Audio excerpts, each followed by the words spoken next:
ದಿನ ಒಂದೇ ರೀತಿ ಅಡುಗೆನ ಮಾಡಿಕೊಂಡು ತಿಂದು ಬೇಜಾರಾಗಿದ್ದಾಗ ಈ ರೀತಿ ಮೊಟ್ಟೆ ಕರಿನ ಒಂದು ಸಲ ಟ್ರೈ ಮಾಡಿ. ತುಂಬ ರುಚಿಯಾಗಿರುತ್ತೆ. ಡಾಬಾ ಸ್ಟೈಲ್ನಲ್ಲಿ ಇವತ್ತು ಮೊಟ್ಟೆ ಕರಿನ ಮನೆಯಲ್ಲೇ ಮಾಡೋದನ್ನು ತೋರಿಸ್ತಾ ಇದ್ದೀನಿ. ಈ ವಿಧಾನದಲ್ಲಿ ಮಾಡಿಕೊಂಡ್ರೆ ನಿಮಗೆ ಚಪಾತಿ, ಪೂರಿ, ರೊಟ್ಟಿ, ದೋಸೆ, ಅನ್ನ, ಮುದ್ದೆ ಎಲ್ಲದರ ಜೊತೆನಲ್ಲೂ ಕೂಡ ಬಹಳ ರುಚಿಯಾಗಿರುತ್ತೆ. ತುಂಬ ಸಿಂಪಲ್ಲಾಗಿ ಮಾಡ್ಕೊಳ್ತಕ್ಕಂಥ ರೆಸಿಪಿ. ರುಚಿ ಅಂತೂ ಸೂಪರ್ ಆಗಿರುತ್ತೆ. ಬನ್ನಿ ಇದನ್ನು ಯಾವ ರೀತಿ ಮಾಡೋದು, ಇದಕ್ಕೆ ಏನೇನು ಪದಾರ್ಥಗಳು ಬೇಕು ಅನ್ನೋದನ್ನು ನೋಡ್ಕೋಣ. 6 ಮೊಟ್ಟೆಗಳನ್ನ ಬೇಯಿಸಿಟ್ಕೊಂಡಿದ್ದೀನಿ. 2 ಈರುಳ್ಳಿನ ಸ್ಲೈಸಾಗಿ ಕಟ್ ಮಾಡಿ ತೆಗೆದಿಟ್ಕೊಂಡಿದ್ದೀನಿ. 2 ಟೊಮೊಟೊನ ರುಬ್ಬಿ ಟೊಮೊಟೊ ಪ್ಯೂರಿ ರೆಡಿ ಮಾಡಿ ಇಟ್ಕೊಂಡಿದ್ದೀನಿ. ರುಚಿಗೆ ತಕ್ಕಷ್ಟು ಉಪ್ಪು, ಒಂದು 3ರಿಂದ 4 ಟೇಬಲ್ ಸ್ಪೂನಷ್ಟು ಎಣ್ಣೆ ಬೇಕಾಗುತ್ತೆ. ಖಾರಕ್ಕೆ 2 ಹಸಿಮೆಣಸಿಕಾಯಿನ ಮಧ್ಯಕ್ಕೆ ಸೇರಿ ಇಟ್ಕೊಂಡಿದ್ದೀನಿ. ಸ್ವಲ್ಪ ಕೊತ್ತಂಬರಿ ಸೊಪ್ಪು, 1 ಟೀ ಸ್ಪೂನಷ್ಟು ಸಾಸಿವೆ, ಅರ್ಧ ಟೀ ಸ್ಪೂನಷ್ಟು ಸೋಂಪು ಕಾಳು, 1 ಟೇಬಲ್ ಸ್ಪೂನಷ್ಟು ಶುಂಠಿ ಮತ್ತು ಬೆಳ್ಳುಳ್ಳಿ ಪೇಸ್ಟನ್ನು ತೊಗೊಂಡಿದ್ದೀನಿ. ಸ್ವಲ್ಪ ಕಸೂರಿ ಮೇಥಿ, 1/4 ಟೀ ಸ್ಪೂನ್ ಅರಿಶಿಣದ ಪುಡಿ, 2 ಟೀ ಸ್ಪೂನಷ್ಟು ಅಚ್ಚ ಖಾರದ ಪುಡಿ, 1 ಟೀ ಸ್ಪೂನಷ್ಟು ಧನಿಯಾ ಪುಡಿ, ಅರ್ಧ ಟೀ ಸ್ಪೂನಷ್ಟು ಗರಂ ಮಸಾಲ, ಅರ್ಧ ಟೀ ಸ್ಪೂನಷ್ಟು ಜೀರಿಗೆ ಪುಡಿ. ಮೊದಲಿಗೆ ನಾವು ಬೇಯಿಸಿ ಇಟ್ಕೊಂಡಿರ್ತಕ್ಕಂಥ 6 ಮೊಟ್ಟೆಗಳನ್ನ ಈ ರೀತಿ ಸ್ವಲ್ಪ ಮಾರ್ಕ್ ಮಾಡ್ಕೋಬೇಕಾಗುತ್ತೆ. ಈ ರೀತಿ ಮಾಡಿಕೊಂಡು ಸ್ವಲ್ಪ ಇದಕ್ಕೆ ಅರಿಶಿಣದ ಪುಡಿ, ಹಾಗೆ ಉಪ್ಪು, ಹಾಗೆ ಸ್ವಲ್ಪ ಖಾರದ ಪುಡಿನ ಸೇರಿಸ್ಕೊಂಡು ಒಂದು 2ರಿಂದ 3 ನಿಮಿಷ ಫ್ರೈ ಮಾಡ್ಕೋಬೇಕು. ಈ ರೀತಿ ಫ್ರೈ ಮಾಡಿಕೊಂಡಾಗ ಮೊಟ್ಟೆಗೂ ಅಷ್ಟೇ ಉಪ್ಪು ಖಾರ ಎಲ್ಲ ಚೆನ್ನಾಗಿ ಹಿಡ್ಕೊಳ್ಳುತ್ತೆ. ಸ್ವಲ್ಪ ಅರಿಶಿಣದ ಪುಡಿ, ಒಂದು ಅರ್ಧ ಟೀ ಸ್ಪೂನಷ್ಟು ಖಾರದ ಪುಡಿ, ಹಾಗೆ ರುಚಿಗೆ ತಕ್ಕಷ್ಟು ಉಪ್ಪನ್ನು ಸೇರಿಸ್ಕೊಂಡು ಚೆನ್ನಾಗಿ ಇದನ್ನು ಮಿಕ್ಸ್ ಮಾಡ್ಕೊಳ್ಳೋಣ. ಬೇಕಿದ್ರೆ ಒಂದು ಬೌಲ್ಗೆ ಹಾಕ್ಕೊಂಡು ಕೂಡ ನೀವು ಮಿಕ್ಸ್ ಮಾಡ್ಕೋಬೋದು.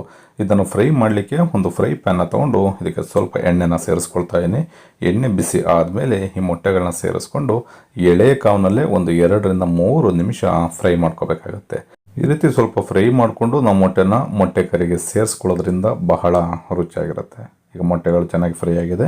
ಇದನ್ನು ಸಪ್ರೇಟಾಗಿ ತೆಗೆದು ಇಟ್ಕೊಳ್ಳೋಣ. ಈಗ ಮೊಟ್ಟೆ ಕರಿನ ಮಾಡಲಿಕ್ಕೆ ಒಂದು ಫ್ರೈ ಪ್ಯಾನ ತೊಗೊಂಡಿದ್ದೀನಿ. ಇದಕ್ಕೆ 2 ಟೇಬಲ್ ಸ್ಪೂನಷ್ಟು ಎಣ್ಣೆನ ಸೇರಿಸ್ಕೊಂಡು ಎಣ್ಣೆ ಚೆನ್ನಾಗಿ ಬಿಸಿ ಆದಮೇಲೆ ಒಂದು ಅರ್ಧ ಟೀ ಸ್ಪೂನಷ್ಟು ಸಾಸಿವೆ, ಅರ್ಧ ಟೀ ಸ್ಪೂನಷ್ಟು ಸೋಂಪು, 2 ಈರುಳ್ಳಿನ ನಾನು ಕಟ್ ಮಾಡ್ಕೊಂಡಿದ್ದೆ ಅದನ್ನು ಕೂಡ ಸೇರಿಸ್ಕೊಳ್ತಾ ಇದ್ದೀನಿ. ಈರುಳ್ಳಿ ಸ್ವಲ್ಪ ಬೆಂದರೆ ಸಾಕು, ತುಂಬ ಜಾಸ್ತಿ ಮೆತ್ತಗಾಗೋವರೆಗೂ ಬೇಯಿಸುವಂಥ ಅವಶ್ಯಕತೆ ಇಲ್ಲ. ಒಂದು ಅರ್ಧದಿಂದ 1 ನಿಮಿಷ ಈ ರೀತಿ ಎಣ್ಣೆನಲ್ಲಿ ಫ್ರೈ ಮಾಡಿಕೊಂಡ್ರೆ ಸಾಕಾಗುತ್ತೆ. ಈಗ ಈರುಳ್ಳಿ ಚೆನ್ನಾಗಿ ಫ್ರೈ ಆಗಿದೆ. ಇದಕ್ಕೆ ಸ್ವಲ್ಪ ಅರಿಶಿಣದ ಪುಡಿನ ಸೇರಿಸ್ಕೊಳ್ಳೋಣ. ಹಾಗೆ 2 ಟೀ ಸ್ಪೂನಷ್ಟು ಅಚ್ಚ ಖಾರದ ಪುಡಿ, ಮೆಣಸಿನ್ಕಾಯಿ ಪುಡಿನ ತೊಗೊಂಡಿದ್ದೆ ಅದನ್ನು ಕೂಡ ಖಾರಕ್ಕೆ ಸೇರಿಸ್ಕೊಳ್ತಾ ಇದ್ದೀನಿ. 1 ಟೀ ಸ್ಪೂನಷ್ಟು ಧನಿಯಾ ಪುಡಿ, garam masala 1 tea spoon, 1/4 tea ಸ್ಪೂನಷ್ಟು ಜೀರಿಗೆ ಪುಡಿ, 1 ಟೇಬಲ್ ಸ್ಪೂನಷ್ಟು ಶುಂಠಿ ಮತ್ತು ಬೆಳ್ಳುಳ್ಳಿ ಪೇಸ್ಟನ್ನು ಸೇರಿಸ್ಕೊಳ್ಳೋಣ. ಶುಂಠಿ ಬೆಳ್ಳುಳ್ಳಿ ಪೇಸ್ಟಲ್ಲಿರ್ತಕ್ಕಂಥ ಹಸಿ ಸ್ಮೆಲ್ಲೆಲ್ಲ ಕಡಿಮೆ ಆಗಬೇಕು. ಹಾಗೆ ಮಸಾಲನೂ ಕೂಡ ಚೆನ್ನಾಗಿ ಬೆಂದು ಎಣ್ಣೆ ಬಿಡಬೇಕು. ಈ ಮಸಾಲಾನ 1ರಿಂದ 2 ನಿಮಿಷ ಈ ರೀತಿ ಒಗ್ಗರಣೆ ಜೊತೆನಲ್ಲೇ ಚೆನ್ನಾಗಿ ಬೇಯಿಸ್ಕೋಬೇಕು. ಅದಾದ ನಂತರ ನಾವು 2 ಟೊಮೊಟೊನ ರುಬ್ಬಿಟ್ಕೊಂಡಿದ್ದೆ ಅದನ್ನು ಕೂಡ ಇಲ್ಲಿ ಸೇರಿಸ್ಕೊಳ್ತಾ ಇದ್ದೀನಿ. ಈ ಮಸಾಲ ಜೊತೆನಲ್ಲೇ ಚೆನ್ನಾಗಿ ಬೇರಿಬೇಕು. ಆ ರೀತಿ ಮಿಕ್ಸ್ ಮಾಡಿಕೊಂಡು ಮತ್ತೆ ನಾವು ಇದನ್ನು ಒಂದು 2ರಿಂದ 3 ನಿಮಿಷ ಚೆನ್ನಾಗಿ ಬೇಯಿಸ್ಕೋಬೇಕಾಗುತ್ತೆ. ನಾನಿಲ್ಲಿ 2 ಮೆಣಸಿನ್ಕಾಯಿನ ಮಧ್ಯಕ್ಕೆ ಸೀಳಿ ಸೇರಿಸ್ಕೊಂಡಿದ್ದೀನಿ. ಬೇಕಿದ್ದರೆ ನೀವು ಸ್ವಲ್ಪ ಖಾರ ಲೈಟಾಗಿ ತಿಂತೀನಿ ಅಂದರೆ ಸೇರಿಸ್ಕೊಳ್ಳಿ, ಬೇಡ ಅಂತ ಅಂದರೆ ಸ್ಕಿಪ್ ಮಾಡ್ಬೋದು. ರುಚಿಗೆ ತಕ್ಕಷ್ಟು ಉಪ್ಪನ್ನು ಸೇರಿಸ್ಕೊಂಡು ಈ ಪ್ಯೂರಿನ ಚೆನ್ನಾಗಿ ಒಂದು 2ರಿಂದ 3 ನಿಮಿಷ ಬೇಯಿಸ್ಕೊಳ್ಳೋಣ.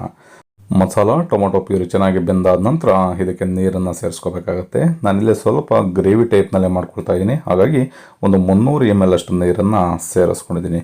ನೀರನ್ನು ಸೇರಿಸಿ ಆದಮೇಲೆ ಚೆನ್ನಾಗಿ ಕುದಿ ಬಂದು ಸ್ವಲ್ಪ ಗಟ್ಟಿ ಆಗಬೇಕು.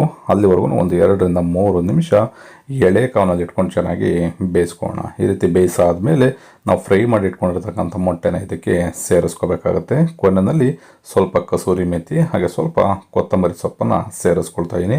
ಮನೆಯಲ್ಲಿ ಏನಾದರೂ ಫ್ರೆಶ್ ಕ್ರೀಮ್ ಇದೆ ಅಂತ ಅಂದರೆ ಫ್ರೆಶ್ ಕ್ರೀಮ್ನ ಬೇಕೆಂದರೆ 1ರಿಂದ 2 ಟೇಬಲ್ ಸ್ಪೂನಷ್ಟು ಫ್ರೆಶ್ ಕ್ರೀಮ್ನ ಸೇರಿಸ್ಕೊಳ್ಳಿ, ಇನ್ನೂ ಬಹಳ ರುಚಿಯಾಗಿರುತ್ತೆ.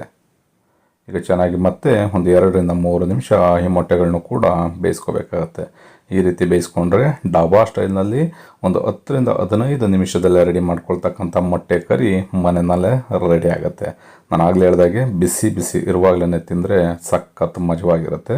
ಈ ರೆಸಿಪಿ ನಿಮಗೆ ಇಷ್ಟ ಆಯಿತು ಅಂತ ಅಂದ್ಕೊಳ್ತೀನಿ. ಇಷ್ಟ ಆಗಿದರೆ ಆದಷ್ಟು ಜನಕ್ಕೆ ಶೇರ್ ಮಾಡಿ. ಇನ್ನೂ ನಮ್ಮ ಚಾನಲ್ನ ಸಬ್ಸ್ಕ್ರೈಬ್ ಮಾಡ್ಕೊಂಡಿಲ್ಲ ಅಂತಂದರೆ ಸಬ್ಸ್ಕ್ರೈಬ್ ಮಾಡ್ಕೊಳ್ಳಿ. ಹಾಗೆ ಫೇಸ್ಬುಕ್ಕಲ್ಲಿ ನೋಡ್ತಾ ಇರ್ತಕ್ಕಂಥವ್ರು ನಮ್ಮ ಸವಿರುಚಿ ರೆಸಿಪಿ ಫೇಸ್ಬುಕ್ ಪೇಜನ್ನು ಫಾಲೋ ಮಾಡ್ಕೊಳ್ಳಿ. ನೀವು ಕೂಡ ಮರಿದೇನೆ ಮನೆಯಲ್ಲಿ ಒಂದು ಸಲ ಟ್ರೈ ಮಾಡಿ ಹೇಗಿತ್ತು ಅನ್ನೋದನ್ನು ಕಮೆಂಟ್ ಮಾಡಿ ತಿಳಿಸಿ. Thank you.